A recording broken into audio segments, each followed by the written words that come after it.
This is Sarah, and this is the second installment of the function of art. And today I'm going to talk about specifically form versus function. Yes.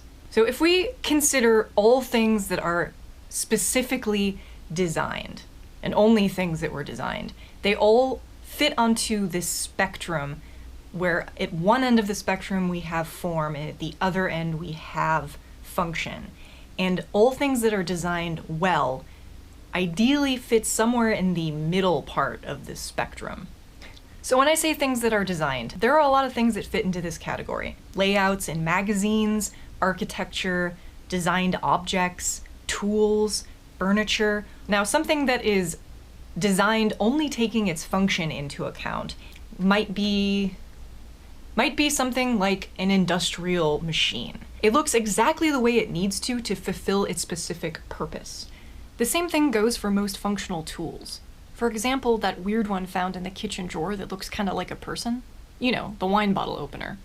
It's an unusual collection of mechanical pieces, gear teeth, and corkscrews. But the marriage of these shapes in its specific form is capable of removing the cork that's wedged tightly in a wine bottle's neck with ease. Since its form is so sympathetic to its function, it's often thought of to be somewhat strange looking.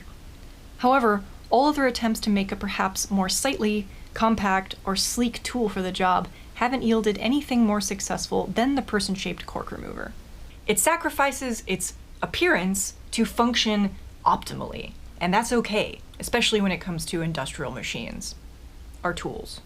So on the other end of this spectrum, we have things that look very pretty, but they don't function very well. If you were designing a house that was all wavy and curvy, like something, I don't know, something Art Nouveau-like or Elvish, with lots of swirls and scrolls, and you needed to put a door on one of the walls, but the door is effectively a rectangle, and it doesn't necessarily fit the design aesthetic of the rest of the house. If you were to take the door hole and curve it so that it looked pretty relative to the rest of the house in its design, but no longer functioned as a door because you couldn't walk through it anymore because it's curved all weird and doesn't allow a human to pass through it, then you'd be sacrificing the functionality of the door for the form of the door.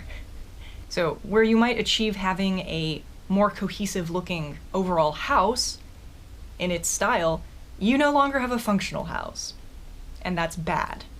Examples of things that fit in this nice, rosy, cozy middle area between form and function are movements. I would say, I'm gonna cite things like Bauhaus. So if you go into the Googles and you type in Bauhaus, in case you've only heard the word but you aren't quite sure what I'm talking about, it's basically an architectural and interior design movement involving furniture.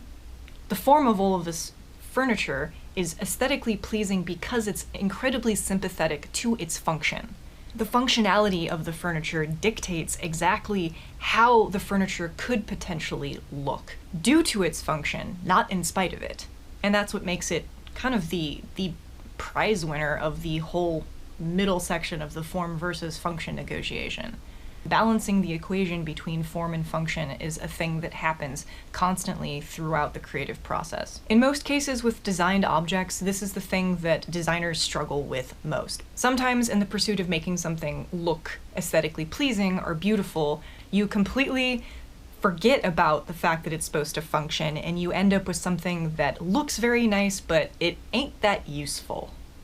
Ideally, when you're creating a designed object, or at least for me in my design process, you start out with raw function, and then once you get that down, then you can start deciding based on what you know about how it needs to look in order to do what it's supposed to do, what can then be changed in order to make it look visually appealing. From a design standpoint, it makes more sense to move from this end of the spectrum over towards the middle, but not the other way around. I've probably yammered enough for now. I'm going to go finish my morning and prepare for my next episode, which is going to be specifically about taste as it pertains to aesthetics, because it's its own thing. It deserves special attention. So until then, as always, Thank you for watching, and keep making awesome stuff out there. Keep designing awesome stuff out there.